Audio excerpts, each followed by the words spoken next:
نحمدہ و نصلی علی رسولہ الکریم اما بعد اعوذ باللہ من الشیطان الرجیم بسم اللہ الرحمن الرحیم رب اشرح لی صدری ویسر لی امری واحلل عقدۃ من لسانی یفقہوا قولی رب زدنی علما رب زدنی علما رب زدنی علما۔ اچھا، سب سے پہلے ہم جو ہے وہ تھوڑی سی حدیث دیکھ لیتے ہیں علم حاصل کرنے کے بارے میں، تاکہ ہمیں تھوڑی سی موٹیویشن ہماری تازہ ہو جائے۔ تو اس میں سب سے پہلی حدیث جو ہے وہ یہ ہے کہ علم والوں کے لیے تمام مخلوقات بخشش کی دعائیں مانگتی ہیں، حتیٰ کہ سمندر میں مچھلیاں بھی۔ نبی صلی اللہ علیہ وسلم نے فرمایا کہ سمندر کی مچھلیاں بھی اس شخص کے لیے جو کہ علم کے کسی راستے پہ لگا ہوا ہوتا ہے، یا تو خود علم سیکھ رہا ہوتا ہے یا پھر دوسروں کو سکھا رہا ہوتا ہے، کوئی بھی اچھی بات، تو اس میں کیا ہے کہ اس کے لیے ساری دنیا کی جتنی بھی مخلوقات ہیں وہ بخشش مانگتی ہیں اللہ تعالیٰ سے۔ تو عام طور پہ بخشش مانگنا جو ہے وہ کوئی چھوٹی بات نہیں ہے۔ ہم لوگ ویسی دنیا میں جو دعاؤں کے محتاج رہتے ہیں، ہر کسی کو کسی کو کہہ رہے ہوتے ہیں ہمارے لیے دعا کرے، کبھی جو ہے وہ ادھر کبھی ادھر، تو اس طرح سے جو ہے وہ ہم محتاج ویسے بھی رہتے ہی ہیں اس سب چیزوں کے۔ لیکن اس کے اندر یہ بات ہے کہ ہم کبھی استغفار نہیں مانگتے، مطلب کسی کو یہ نہیں کہتے کہ ہمارے لیے جو ہے نا وہ اللہ تعالیٰ سے استغفار مانگے۔ تو یہ ساری کی ساری ایک اسپیشل بات ہے کہ اللہ تعالیٰ نے ایک علم حاصل کرنے والا بندہ جو اپنے لیے دعا نہیں کر پاتا، استغفار کو اس کو ٹائم نہیں مل پاتا کیونکہ اس کا ٹائم یہاں لگ رہا ہوتا ہے، تو ساری کی ساری دنیا کی جو مخلوقات ہیں ایک طرح سے وہ اس کے لیے استغفار مانگ رہی ہوتی ہے۔ پھر ایک اور حدیث کے اندر آتا ہے کہ نبی صلی اللہ علیہ وسلم نے فرمایا کہ یقیناً اللہ اور اس کے فرشتے اور اہل زمین پہ جتنی چیزیں ہیں اور اہل آسمان پہ جتنی چیزیں ہیں سب کے سب اکٹھی ہو کے کیا کرتی ہیں کہ جو ہے اس بندے کے لیے استغفار مانگتی ہے، یہاں تک کہ چونٹیاں بھی اپنے سوراخ کے اندر اس کے لیے استغفار مانگتی ہے، اور مچھلیاں بھی سمندروں کے اندر اس کے لیے استغفار مانگ رہی ہوتی ہیں، جو کہ بھلائی سیکھتا ہے اور بھلائی کو آگے کرتا ہے، دوسروں کو بھی سکھاتا ہے اور خود بھی کوئی بھلائی کی بات سیکھتا ہے۔ پھر کیا ایک اور حدیث ہے جس میں اللہ کے نبی صلی اللہ علیہ وسلم نے فرمایا کہ اگر کوئی علم کا راستہ اختیار کرے تو اللہ تعالیٰ اس کے لیے جنت کا راستہ آسان کر دیتا ہے، یعنی علم کے راستے پہ چلنا ایک طرح سے جنت کے راستے پہ پہنچا دیتا ہے انسان کو، کیونکہ جو غلط کام وہ کر رہا ہوتا ہے اس کو پتا چلتا جاتا ہے یہ چیز مجھے چھوڑنی ہے، یہ چیز ٹھیک نہیں ہے، ایسے نہیں ایسے کرنا چاہیے، ٹھیک ہے۔ تو اس کے بعد کیا ہے کہ ایک اور حدیث میں نبی صلی اللہ علیہ وسلم نے فرمایا کہ تمام اعمال جب انسان کی موت ہو جاتی ہے تو اس کے بعد ختم ہو جاتے ہیں، کوئی بھی نیا عمل اس وقت وہ کر نہیں سکتا، ظاہری سی بات ہے، ٹھیک ہے۔ تو اس میں کیا ہے کون سے اعمال پھر بھی رہ جاتے ہیں، ان میں 3 اعمال ہیں جو کہ کیا ہے ایک نیک اولاد جو وہ چھوڑ کے جائے جس کی اس نے اچھی تربیت کی بھی اور اس کے لیے دعا کرتی رہے بعد میں، اور اس کے بعد کیا ہے کہ ایسا علم، ایسی کوئی اچھی بات جو اس نے کسی کو سکھائی ہو اور اس پہ عمل کرے اور اس کو آگے بھی کرے، ٹھیک ہے، آگے بھی دوسروں تک پہنچائے تو وہ بھی اس کو ثواب دیتی ہے۔ اس کے علاوہ کوئی صدقہ جاریہ، کوئی ایسا کام اس نے دنیا کے اندر کیا ہے جو کہ مسلسل جس سے لوگ فائدہ اٹھا رہے ہیں۔ اسی طرح ایک اور حدیث کے اندر نبی صلی اللہ علیہ وسلم نے فرمایا کہ یہ ساری چیزیں جو ہے وہ موت کے بعد بھی ان کا جو ہے وہ ثواب انسان تک پہنچتا رہتا ہے، جس میں سب سے پہلی چیز کیا ہے نیک اولاد ہے، اس کے بعد کیا ہے قرآن کا کوئی نسخہ ہے، یعنی کہ فرض کریں میرا کوئی قرآن تھا، ٹھیک ہے، وہ میرے مرنے کے بعد کسی نے پڑھا یا کسی کو آگے دے دیا یا میں نے کسی کو قرآن خرید کے دیا یا اس طرح کے جو بھی معاملات ہیں، ٹھیک ہے، قرآن جو میرے سے ریلیٹڈ ہے، میں نے سیکھا سکھایا جو بھی، وہ ساری کی ساری چیزیں جو ہے فائدہ دیتی ہیں۔ اسی طرح اچھی بات، کسی نے کسی کو اچھا مشورہ دیا، کسی نے کسی کو اچھی بات کہی یا کسی نے کسی کو اچھا علم سکھایا، جیسے قرآن کا علم سکھایا، حدیث کا علم سکھایا، ٹھیک ہے، تو یہ سارے کے سارے علم اس کو فائدہ دیتے ہیں۔ اسی طرح کسی نے اگر مسجد، وہ والی مسجد جس کے اندر اس کا خود سے کوئی پارٹ ہو، یعنی کہ اس نے جو ہے اس کو بنوایا ہو یا اس کے ہاتھ سے اپنے ہاتھ سے بنایا ہو، ٹھیک ہے، تو بہت ساری چیزیں اس کے اندر آتی ہیں۔ اس کے بعد کیا ہے کہ کوئی ایسا مسافر خانہ جو اس نے تعمیر کروایا ہو، یعنی کہ جس سے لوگ فائدہ اٹھا رہے ہیں، یعنی اب وہ مسجد سے اس کا تعلق نہیں ہے، ظاہر سی بات ہے، اس میں اس بات کا بھی تعلق نہیں ہے کہ اس میں آگے صرف مسلمان ہی رہیں گے یا کوئی اور بندہ بھی رہ سکتا ہے، اس کا ظاہر ہے ان سب چیزوں سے کوئی تعلق نہیں ہے، وہ انسانیت کی ایک طرح سے خدمت ہے۔ پھر کیا ہے کہ کوئی نہر، کنواں، کوئی اس طرح کی چیز اس نے جو ہے نا وہ لگائی ہوئی ہو یا بنائی ہو یا خود اپنے ہاتھ سے کھودی ہو یا اس کے لیے پیسے وغیرہ دیے ہوں، کچھ بھی اس طرح کا معاملہ بھی جو ہے وہ جب تک اس سے فائدہ لوگ اٹھاتے رہیں گے اس کا فائدہ اس کی قبر میں بھی پہنچتا رہے گا۔ اس کے علاوہ کیا ہے کہ صدقہ جو اس نے صحت کی حالت میں نکالا ہو، یعنی کہ کوئی مصیبت نہیں آئی تھی اس کے اوپر یا اس کے اوپر جو ہے کوئی آزمائش، کوئی عذاب نہیں اللہ تعالیٰ کا آیا ہوا تھا، صحت کی حالت میں، پوری تندرستی میں، ایک طرح سے پورے اچھے حالات کے اندر اس نے اپنے دل کی رضا، اللہ تعالیٰ کی رضا حاصل کرنے کے لیے دل کی خوشی سے وہ چیز نکالی، وہ اس کو جو ہے وہ صرف وہاں تک نہیں رہے گا، وہ اس کو ہمیشہ آگے تک ثواب دیتا چلا جائے گا۔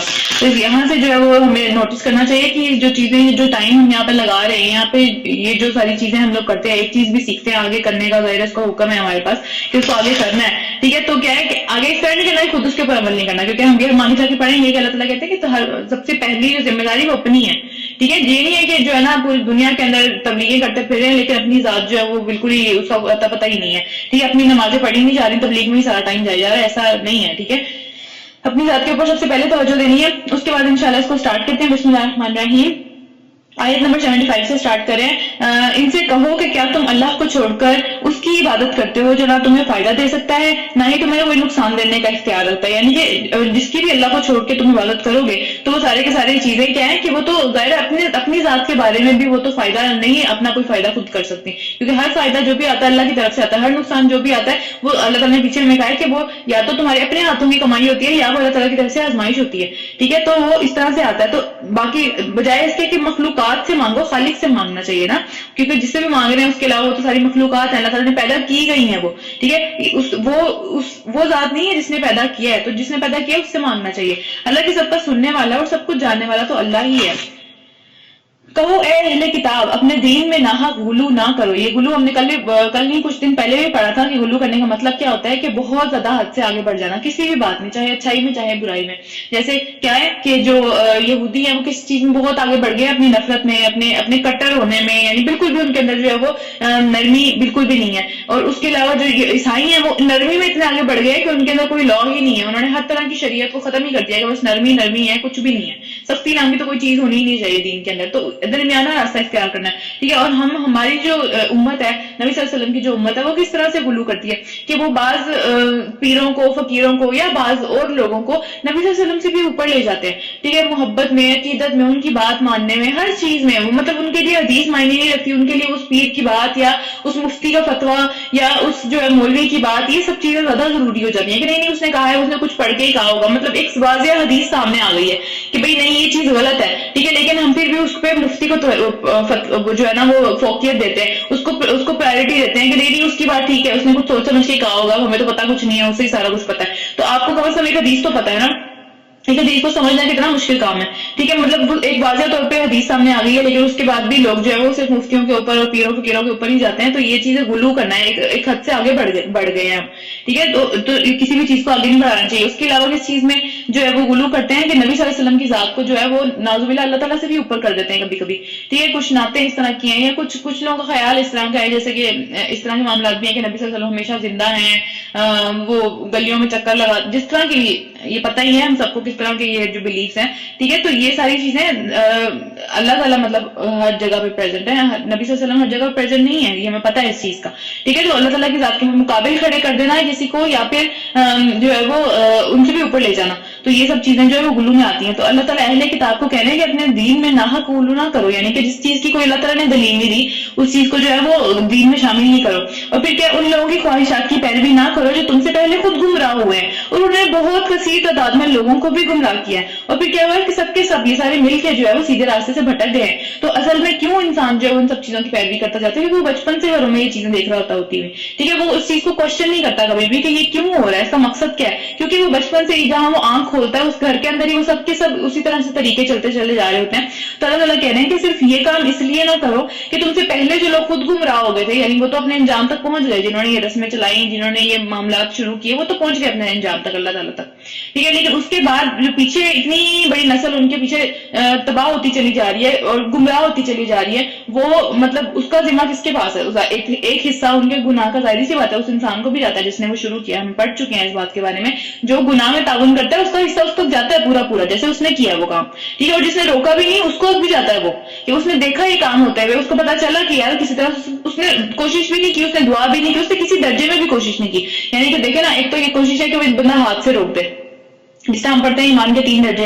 ایمان کے 3 درجے کون کون سے ہیں؟ سب سے بڑا اور افضل ترین درجہ کیا ہے کہ کسی برائی کو ہوتا ہوا دیکھے تو اسے ہاتھ سے روکنے کی کوشش کرے, اپنی محنت کرے, اپنی کوئی کوشش کرے اس کو روکنے کی, کچھ نہ کچھ کرے. ٹھیک ہے, اس کے بعد کیا کہ اگر ہاتھ سے نہیں روک سکتا, اس طرح کا معاملہ ہے, تو پھر کیا کرے, اس کو زبان سے اس کے اوپر ایک طرح سے ناراضگی کا اظہار کرے, یا دوسروں کو بتائے کہ یہ چیز اچھی نہیں ہے. ٹھیک ہے, اس کو بہترین طریقے سے بتائیے, نہیں ہے کہ آپ جو ہے نا وہ کہیں کہ میں جو ہوں تو قطع تعلقی کر کے جا رہا ہوں اور مجھے کوئی فرق نہیں پڑتا کسی سے بھی. ٹھیک ہے, تو جو مرضی کرتے رہو, میرا کام تو بتانا ہے. اچھے طریقے سے ہمیشہ جو ہے وہ نصیحت کرتے چلے جانا, ہمیشہ کرنا ہے, اس کے لیے رکنا کبھی بھی نہیں ہے. پھر تیسرا درجہ کیا ہے کہ ایٹ لیسٹ دل کے اندر اس کے لیے جو ہے وہ برا جانے, اس کو دل کے اندر اس کے ایک بات ہو, ایک سمجھ لیں کہ گلٹی ہو وہ بندہ کہ نہیں یار ایسا نہیں ہونا چاہیے تھا. ٹھیک ہے, اور ان کے لیے وہ دعا کرے. تو کسی بھی درجے میں اس کو جو ہے وہ برا جانتے نہیں ہیں ہم لوگ. جب ہم اپنے گھروں میں وہ چیزیں ہوتی ہوئی دیکھ رہے ہوتے ہیں اور ہم اس کو جسٹیفائی کرتے ہیں بجائے اس کے کہ اس کو جو ہے وہ ہم کوشچن کریں, ہم اس کو جو ہے وہ بغیر کسی نالج کے, بغیر کسی دلیل کے, اللہ تعالیٰ نہ ہمیں قرآن میں کوئی کسی چیزوں کی دلیل ملتی ہے نہ ہمیں حدیث میں ملتی ہے, ہم صرف اس کو ڈیفینڈ کرتے ہیں صرف اس لیے کیونکہ ہم سے پہلے لوگ وہ کام کرتے ہوئے اور وہ قبر میں چلے گئے وہ کام کرتے کرتے, ٹھیک ہے. لیکن ہم بھی اسی طرح اسی راستے پہ چل رہے ہیں اور قبر میں پہنچ جائیں گے اور بعد میں پتہ چلے گا یہ تو کسی کام کی ہی نہیں تھی چیزیں, ٹھیک ہے. تو اس لیے بہتر ہے کہ دنیا کے اندر ہی ان سب چیزوں کو دیکھ لیں کہ جو کہ ہم نے اپنی مرضی سے ایڈ کی ہوئی ہیں, جو ہمارے گھروں میں اس طرح سے چلتی چلی جا رہی ہیں, اور ان کو کوشچن کریں اور ان کے بارے میں ریسرچ کریں کہ کون سی چیز کرنی چاہیے اور کون سی نہیں. تو یہاں پہ جو ہے رکو نمبر 10 ختم ہو رہا ہے, یہاں سے اگلا رکو سٹارٹ ہوتا ہے. بنی اسرائیل میں سے جن لوگوں نے کفر کی راہ اختیار کی ان پر داؤد علیہ السلام اور عیسیٰ ابن مریم کی زبان سے لعنت کی گئی, کیونکہ وہ سرکش ہو گئے تھے, حد سے بڑھ گئے تھے اور زیادتیاں کرنے لگے تھے. انہوں نے ایک دوسرے کو برے فعل کے یعنی جب کوئی برائی کرتا تھا اس سے روکنا چھوڑ دیا تھا. یعنی وہی والی بات ہو رہی ہے یہاں پہ, ہم نے ابھی پیچھے یہ بات کی ہے کہ ایک دوسرے کو روکنا چاہیے, ٹھیک ہے. نہیں روک سکتے ایٹ لیسٹ اس کو دل میں برا جانے اس بندے کے لیے دعا کریں, ٹھیک ہے. انشاءاللہ اللہ تعالیٰ کبھی نہ کبھی وہ دعا ضرور قبول کر لیں گے, کبھی نہ کبھی آپ کو اتنی ہمت دے دیں گے کہ وہ بندہ جو ہے وہ آپ اس کو صحیح طریقے سے سمجھا سکو یا اس کو ہدایت دے دیں گے, ٹھیک ہے. تو اللہ تعالیٰ فرماتے ہیں کہ ان کی اس طرح کے لوگوں کے اوپر اللہ تعالیٰ نے اپنے نبیوں کی زبانوں سے لعنت فرمائی. یعنی خود تو ظاہر اللہ تعالیٰ آگے لعنت نہیں کرتے, ظاہری سی بات ہے, لیکن نبیوں کی زبانوں سے لعنت فرمائی. یعنی کہ ان کی کتاب کے اندر بھی اس طرح کی باتیں ہم یہاں پہ دیکھا ہم نے کہ کچھ اس طرح کے اعمال ہیں جس کے اوپر اللہ تعالیٰ فرماتے ہیں کہ اگر تم نے یہ اعمال کیا تو ساری دنیا کی لعنت تمہارے اوپر ہے, جیسے کہ کسی کو قتل کرنا, ٹھیک ہے. جتنے لوگ ہیں سب کے سب دنیا میں جتنی مخلوقات ہیں ان سب کی لعنت ہے اس بندے پہ جس نے یہ حرکت کی, ٹھیک ہے. تو اسی طرح سے ان کے اوپر بھی اللہ تعالیٰ نے ان دونوں نبیوں کی زبانوں سے لعنتیں فرمائی. دونوں نبیوں کی اسپیشلی بات کی ہوئی ہے کیونکہ ان کے پاس کتاب آئی تھی, ٹھیک ہے. زبور جو نازل ہوئی تھی وہ داؤد علیہ السلام کے اوپر نازل ہوئی تھی اور عیسیٰ ابن مریم کے اوپر انجیل نازل ہوئی تھی. تو بات یہ ہے کہ ان کی کتاب کے ذریعے سے ان کے اوپر ایک طرح سے لعنت بھی کی گئی, ان کی زبانوں سے بھی کی گئی. پھر انہوں نے ایک دوسرے کو برے کاموں سے روکنا چھوڑ دیا تھا. یہ بہت برا کام تھا جو انہوں نے اختیار کیا, یعنی کہ دوسرے کو کوئی برا کام کرتے ہوئے دیکھ کے چپ ہو جانا. ہم نے بھی بات کی ہے کہ وہ بالکل ویسی ہی بات ہے جیسے کہ آپ اس میں شریک ہو, چاہے آپ اس میں شریک نہیں بھی ہو, ٹھیک ہے. ہمیں بتایا اس حدیث سے اس بات کا پتہ چلتا ہے ہمیں کہ ایک جو بستی تھی اس پوری کی پوری بستی کے اندر کچھ لوگ جو تھے وہ سارے لوگ جو تھے وہ بہت غلط کام کرتے تھے.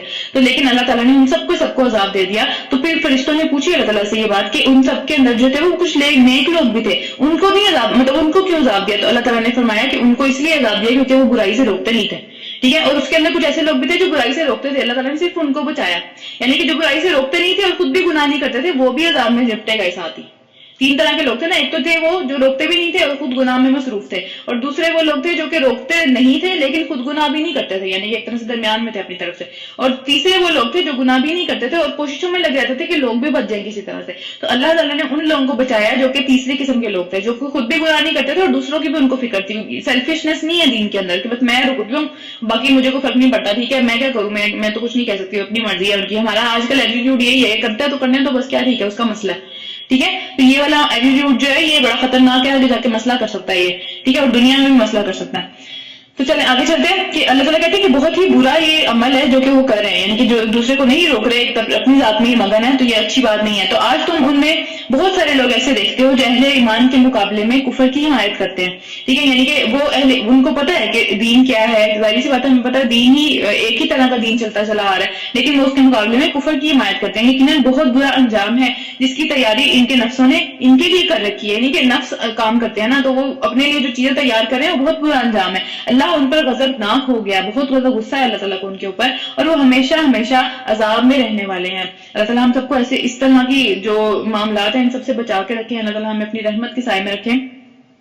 پھر کیا کہ اگر اصل میں یہ لوگ, یعنی کہ واقعی میں اگر یہ لوگ اللہ اور پیغمبر اور اس چیز کے ماننے والے ہوتے جو پیغمبر پر نازل ہوئی تھی, یعنی کہ صرف نبی صلی اللہ علیہ وسلم کی بات نہیں ہو رہی یہاں پہ, سب پیغمبروں کی بات ہو رہی ہے, ٹھیک ہے, کہ جو پیغمبر ان کے پاس آئے تھے ان کی باتوں کو بھی مانتے, تو پھر نبی کو بھی مان لیتے, نبی صلی اللہ علیہ وسلم کو بھی مان لیتے پھر, کیونکہ ان کے پاس یہ سب چیزیں لکھی ہوئی تھی کہ یہ نبی آنے والا ہے, ٹھیک ہے. تو جب ان کی باتوں کو مانتے تو ظاہری سی بات ہے ایٹ دا اینڈ یہ والی بات بھی مان لیتے ہیں, تو یہ ان کے لیے زیادہ بہتر ہوتا. اور پھر کیا ہوتا, تو اگر ان کی یہ والی طرز عمل ہوتا کہ وہ نبی صلی اللہ علیہ وسلم کو مانتے مانتے, اپنے نبی کو مانتے, اپنی کتاب کو, اصل والی کتاب کو مانتے, چینج نہ کرتے, تو کیا ہوتا کہ وہ کافروں کو کبھی بھی اپنا دوست نہ بناتے. وہ پہچان لیتے کہ یہ جو مسلمان ہیں یہ ہمارے ہی لوگ ہیں, ٹھیک ہے, ہماری ہی شریعت کے اوپر چل رہے ہیں, لیکن انہوں نے ایسا نہیں کیا. مگر ان میں سے تو بیشتر لوگ اللہ کی اطاعت سے ہی نکل چکے ہیں, وہ اپنی ضد اور اپنے غصے کے اندر ہی پڑے ہوئے ہیں. پھر کیا کہ تم اہل ایمان کی دشمنی میں سب سے زیادہ سخت یہودیوں کو اور مشرکین کو پاؤ گے, یعنی کہ جو یہود ہیں اور جو اللہ تعالیٰ کے ساتھ شرک کرتے ہیں وہ سب سے زیادہ سخت ہوتے ہیں دشمنی کے اندر. یہاں پہ عیسائیوں کو ایک طرح سے قریب کر دیا گیا مسلمانوں کے, اور ایمان لانے والوں کے لیے دوستی میں سب سے زیادہ قریب تم ان لوگوں کو پاؤ گے جنہوں نے کہا تھا کہ ہم نصارہ ہیں, یعنی عیسائیوں کی بات ہو رہی ہے, ٹھیک ہے, کہ ہم نصارہ ہیں.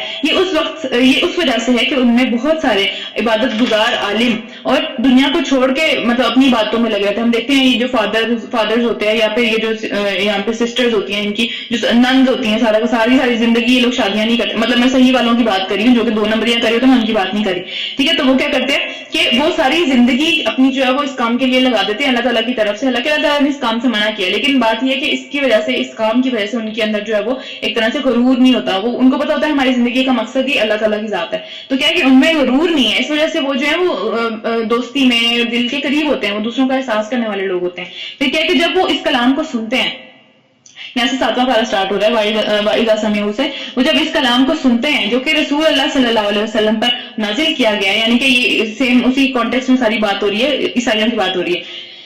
وہ جب اس کلام کو سنتے ہیں جو رسول اللہ صلی اللہ علیہ وسلم پر نازل کیا گیا ہے, تو تم دیکھتے ہو کہ حق شناسی سے, یعنی دل فوراً پہچان لیتا ہے کہ بات بالکل ٹھیک ہے.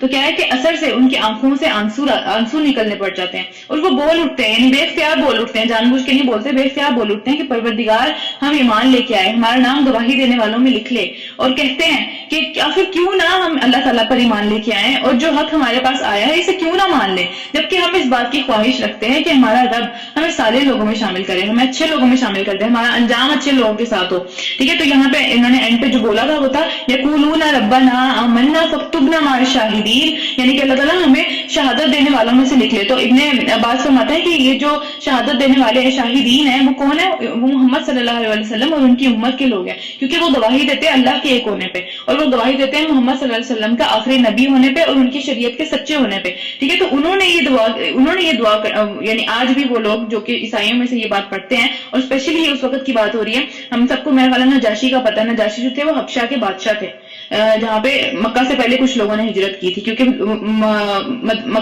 مکہ سے پہلے نہیں, سوری, مدینہ سے پہلے کچھ لوگوں نے ہجرت کی تھی مکہ سے.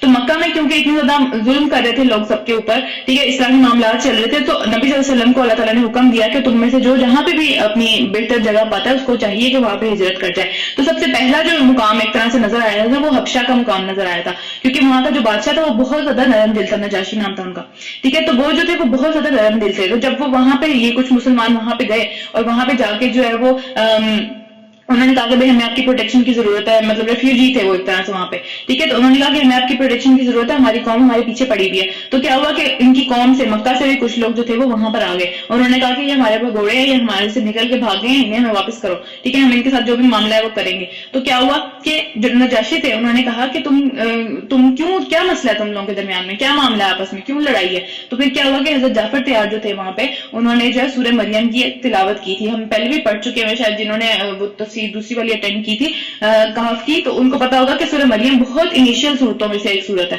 ٹھیک ہے. اسی طرح سورہ کہف بھی بہت پہلے شروع کے زمانے میں جو صورتیں نازل ہوئی تھی ان میں سے ایک صورت ہے.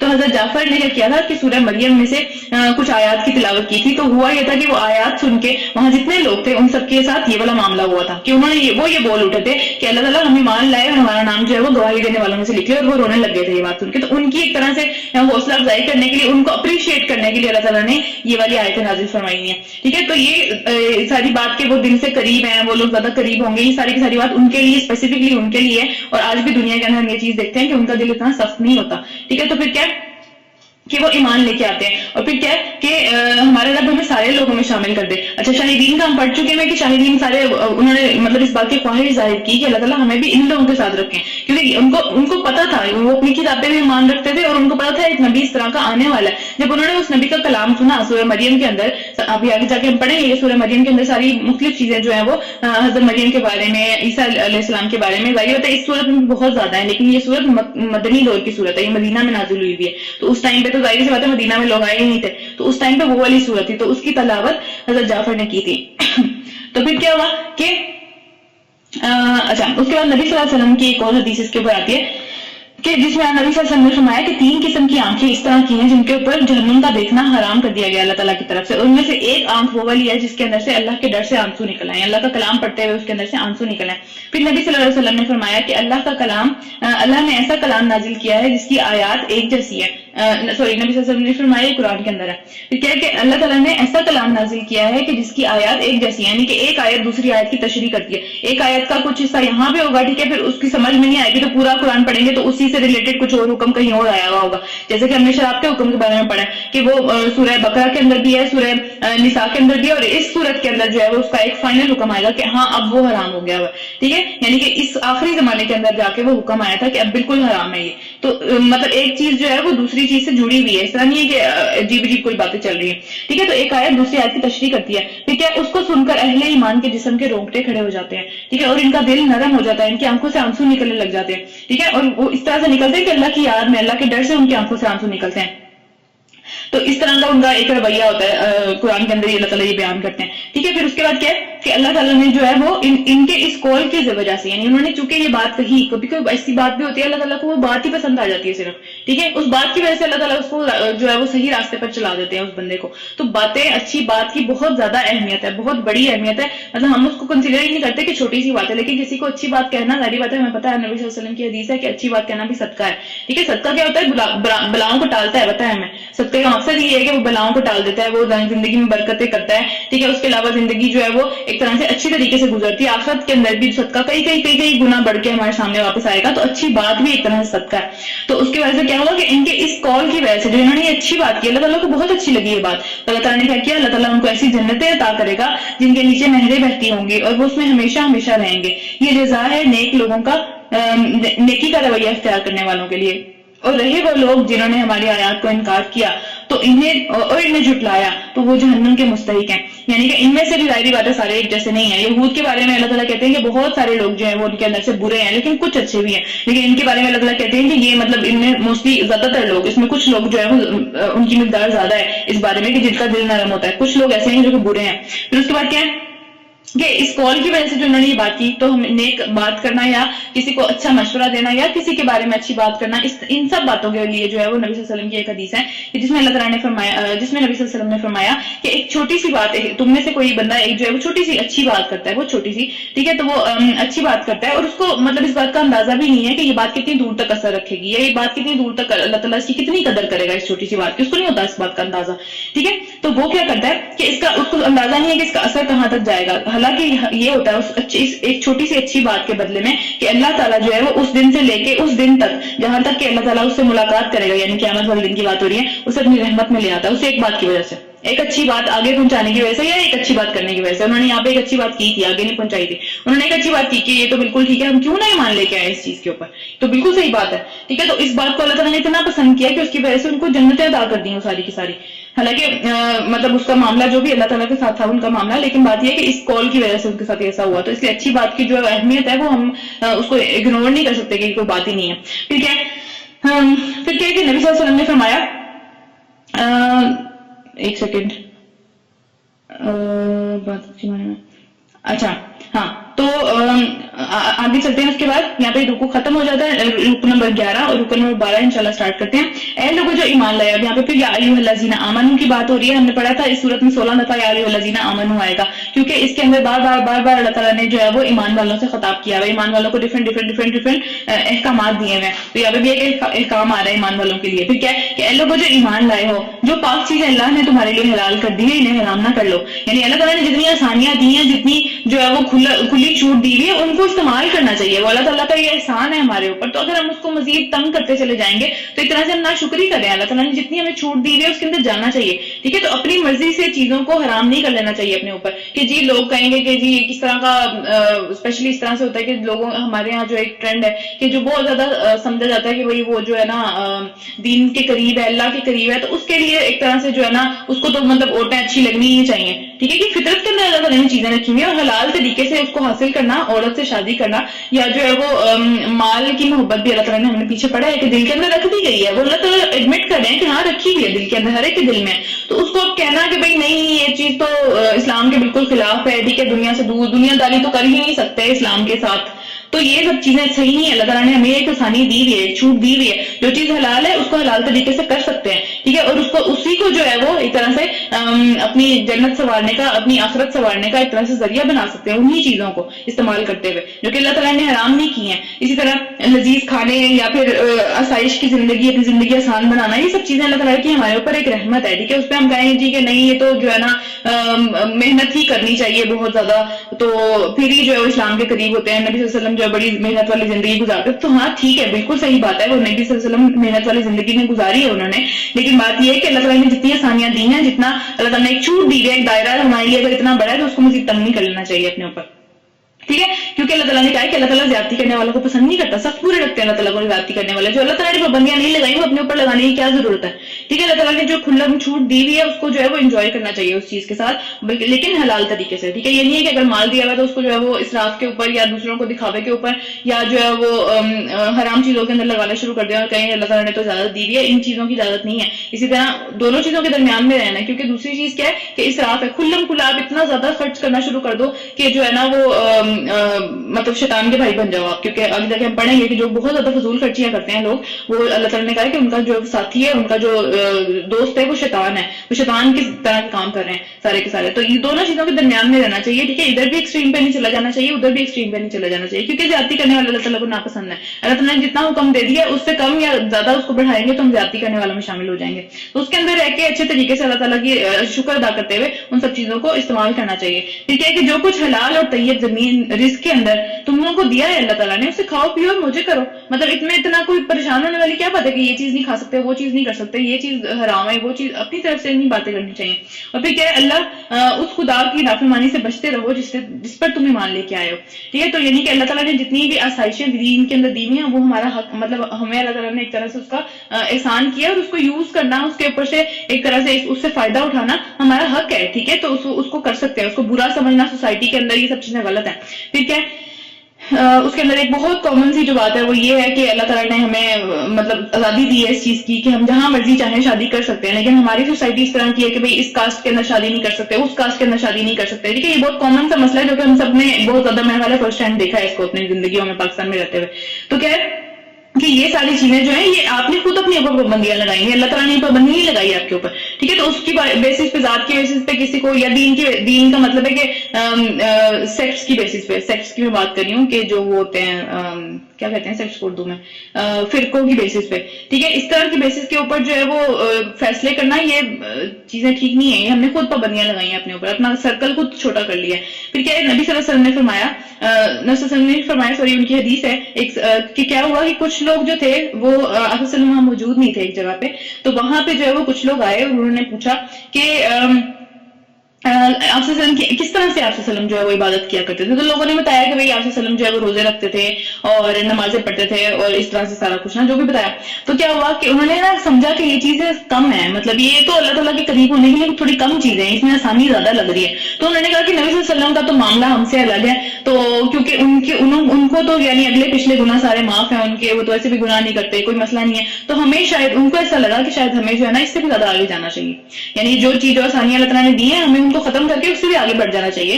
تو انہوں نے کیا کیا, ان میں سے ایک بندے نے کہا کہ میں جو ہوں نا وہ اس طرح سے جو ہے وہ نماز پڑھا کروں گا کہ کوئی بھی رات جو ہے وہ میری اس طرح سے نہیں گزرے گی کہ میں نماز کی حالت میں کھڑا نہ ہوں پوری رات. اور پھر کیا ہوا کہ دوسرے بندے نے کیا کہا کہ میری زندگی کا کوئی دن ایسا نہیں گزرے گا کہ میں جو ہوں نا وہ روزہ نہ رکھوں اس دن, میں اس طرح کروں گا. اور پھر کیا ہوا کہ تیسرے بندے نے کہا کہ میں پوری زندگی عورت کے قریب بھی نہیں جاؤں گا, یعنی میں جو پوری زندگی اللہ تعالیٰ کی اس طرح سے عبادت کروں گا کہ عورت کے قریب بھی میں جاؤں گا. تو نبی صلی اللہ علیہ وسلم جب واپس آئے, کہیں گئے ہوئے تھے, تو واپس آئے تو ان کو پتا چلا کہ اس طرح سے معاملہ ہوا ہے. تو انہوں نے ان تینوں لوگوں کو بلایا اور کہا کہ تم وہ تین لوگ ہو جنہوں نے جو ہے اس طرح کی باتیں کی ہیں. تو انہوں نے کہا کہ جی ہم نے اس طرح کی باتیں کی ہیں. تو اللہ کے نبی صلی اللہ علیہ وسلم نے فرمایا کہ میں تم میں سے سب سے زیادہ, پوری انسانیت میں سے سب سے زیادہ اللہ سے ڈرنے والا ہوں اور سب سے زیادہ اللہ کا تقویٰ مجھے ہے, ٹھیک ہے. اور میں اگر یہ کام کر رہا ہوں, ٹھیک ہے, میں روزہ بھی رکھتا ہوں اور میں کسی دن نہیں بھی رکھتا روزہ, اس میں مطلب دونوں چیزوں کی اللہ تعالیٰ نے چھوٹ دی ہوئی ہے. پھر کیا کہ میں نماز بھی پڑھتا ہوں, میں سوتا بھی ہوں پوری رات, تو میں کبھی بھی نہیں کھڑا ہوتا, ٹھیک ہے. میری بیویوں کا بھی اس کے اندر حق ہے, اس کے علاوہ میرا اپنی ذات کے اوپر بھی میرا حق ہے کہ میں سنوں اس کے اندر, اپنی نیند پوری کروں. اور پھر کیا ہے کہ میں نکاح بھی کرتا ہوں, یعنی میں نے عورتوں کو برا نہیں سمجھا, میں نے جب یہ کام نہیں کیا تو تم کیسے ہی سوچ سکتے ہو کہ تم یہ کام کر لو گے. تو پھر کیا نبی صلی اللہ علیہ وسلم نے فرمایا یہ سب چیزیں میری سنت ہے، یعنی کہ روزہ رکھنا اور روزہ چھوڑ دینا کبھی کبھی، ٹھیک ہے، وہ بھی میری سنت ہے. اسی طرح رات میں سونا بھی میری سنت ہے، ٹھیک ہے، اگر نماز پڑھنا میری سنت ہے تو سونا بھی میری سنت ہے. تو یہ ساری چیزیں سنتیں ہیں. پھر کیا ہے کہ میری سنت میں سے جس نے بے رغبتی کی، یعنی کہ جو میری سنت کو کم سمجھتا ہے یا سمجھتا ہے کہ میں اس سے بھی زیادہ کوئی بڑا کام کر لوں، یا اس کو لگتا ہے کہ یار یہ تو کم ہے، ٹھیک ہے، یا پھر وہ جو ہے اس کو پسند نہیں کرتا، وہ کہتا ہے کہ یار میرا یہ لیول نہیں ہے، مجھے اس سے بھی اوپر جانا چاہیے. تو پھر کیا ہے کہ اللہ تعالیٰ کے نبی نے فرمایا کہ وہ مجھ سے نہیں ہے، اس کا میرے سے کوئی تعلق نہیں ہے جس نے ایسا کام کیا. تو ٹھیک ہے، تو درمیانہ روی کا جو لیسن ہے وہ اللہ نے اس کے نبی کے تھرو ہمیں سکھایا ہے، ٹھیک ہے، کہ نبی یہ بھی کرتے تھے، اللہ کے چاہتے تو وہ سب کچھ کر سکتے تھے، ان کے پاس اتنی طاقت بھی اللہ تعالیٰ نے دی ہوئی تھی، ان کا اس طرح سے جذبہ بھی اس طرح سے تھا، وہ جس طرح چاہتے کرتے، لیکن انہوں نے نہیں کیا. وہ اس لیے نہیں کیا تھا کہ ہم لوگ ایکسٹریمزم پہ نہ چلے جائیں، ٹھیک ہے، ہم ایک دوسرے کو اس طرح کی مصیبتوں میں نہ ڈالنا شروع کر دیں. اللہ کا مقصد ہمارے لیے آسانیاں کرنا ہے، مشکلیں کرنا نہیں ہے، تو اس لیے ہمیں بھی چاہیے اپنے لیے آسانی کریں، مشکلوں میں نہ پڑ جائیں اس طرح کی، ٹھیک ہے. پھر آگے چلتے ہیں. پھر اللہ تعالیٰ نے فرمایا کہ تم لوگ جو غلط یعنی کہ بغیر ارادے کی قسمیں کھا لیتے ہو، جس پہ جس طرح کچھ لوگوں کو عادت ہوتی ہے، یہاں پہ ہم عربیوں کو دیکھتے ہیں واللہ واللہ کہنا ان کو بہت زیادہ شوق ہوتا ہے، یعنی بغیر کسی وجہ کے ان کے منہ سے نکلتا رہتا ہے. تو کیا ہے کہ تم لوگ جو بغیر کسی وجہ کے اس طرح کے ارادے کے بغیر کوئی قسمیں کھا لیتے ہو تو ان پہ اللہ نہیں پکڑتا. یعنی اللہ تعالیٰ کا کتنا رحم ہے یہ. اللہ کی قسم کا بھی ہم آگے جا کے پڑھیں گے کفارہ ہے اور کتنی بڑی سزا ہے قسم اس طرح سے جھوٹی قسم کھا لینے کی. لیکن اللہ تعالیٰ کی ایک رحمت ہے کہ اگر جو ہے وہ جان بوجھ کے کوئی قسم نہیں کھاتا، یعنی کہ اس کے دل میں اس کا گناہ کا وہ نہیں ہے، تو پھر اللہ تعالیٰ اس کو پکڑتا بھی نہیں ہے، اس کو بارے میں پوچھے گا بھی نہیں. پھر کیا کہ مگر جو قسمیں تم جان بوجھ کر کھاتے ہو، ٹھیک ہے، ان پر اللہ تعالیٰ ضرور پوچھے گا تم سے. پھر ایسی قسم توڑنے کا کفارہ کیا، یعنی کہ فرض کریں کہ ایسا معاملہ ہوا ہے کہ قسم پوری نہیں کی جا سکتی، ٹھیک ہے، یا پھر جو ہے وہ خدا نخواستہ جھوٹی قسم کھا لی. جھوٹی قسم کا تو خیر بہت ہی غلط بات ہے، وہ تو اس کا تو کفارہ مجھے دیکھنا پڑے گا کہ یہ کفارہ اس پہ بھی لگتا ہے یا نہیں. لیکن بہرحال قسم کھانے کا مطلب یہ ہے کہ اگر خدا نخواستہ اگر اس طرح کا ہوا تو میں یہ کروں گا، اگر کسی نے میرے ساتھ ایسے کیا تو میں یہ کر دوں گا، اللہ کی قسم میں یہ کر دوں گا، ٹھیک ہے. اس طرح کی جو قسمیں ہوتی ہیں جس میں آگے جا کے کچھ کرنا ہوتا ہے پھر آپ نہیں کر پاؤ تو پھر اس میں کیا ہوتا ہے، یہ کفارہ دینا ہوتا ہے. یعنی ایک تو اللہ سے توبہ کرنی ہے، اللہ تعالیٰ مجھے معاف کر دیں، یا جو بھی استغفر اللہ پڑھنے کی ضرورت ہے، اور اس کے بعد استغفر اللہ قبول کب ہوگی، جبکہ عمل سے وہ چیز ثابت ہوگی کہ ہاں واقعی اب مجھے شرمندگی ہے اس چیز کی. تو وہ شرمندگی ثابت کرنے کے لیے کیا طریقہ ہے، وہ یہ ہے کہ ایک کفارہ ہے کہ 10 مسکینوں کو اس درجے کا کھانا کھلاؤ جو تم اپنے بال بچوں کو کھلاتے ہو، ٹھیک ہے. یعنی کہ 10 مسکینوں کو ویسا ہی کھانا کھلانا ہے، یہ نہیں کہ آپ خود بریانیاں کھا رہے ہیں اور ان کو جو ہے وہ دال روٹی پہ کھایا ہوا ہے، ایسا نہیں. جیسا کھانا ہم خود کھانا پسند کرتے ہیں، اپنی ذات کے لیے پسند کرتے ہیں، ویسے ہی کھانا 10 مسکینوں کو کھلانا ہے، ٹھیک ہے. اس کے بعد کیا ہے کہ اگر یہ نہیں کر سکتے تو پھر کیا ہے، انہیں کپڑے پہناؤ جیسے کہ تم خود پہنتے ہو. پھر کیا ہے کہ اگر وہ بھی نہیں کر سکتے تو کیا ہے کہ ایک غلام آزاد کرواؤ، یعنی اب تو غلام نہیں ہے، ظاہر سی بات ہے. اور پھر کیا ہے کہ جو اس کی بھی استطاعت نہ رکھتا ہو تو پھر اللہ تعالیٰ کی آسانیاں دیکھیں نا کہ اتنے سارے آپشنز دیے ہیں، یعنی کہ یہی کرنا ہے صرف. تو پھر کیا ہے کہ جو اس کی بھی استطاعت نہ رکھتا ہو وہ 3 دن کے روزے رکھے. ایک قسم توڑنے کا کفارہ یہ ہے کہ وہ 3 دن کے روزے رکھے، ٹھیک ہے. تو یہ تمہاری قسموں کا وہ کفارہ ہے جبکہ تم قسم کھا کر توڑ دو.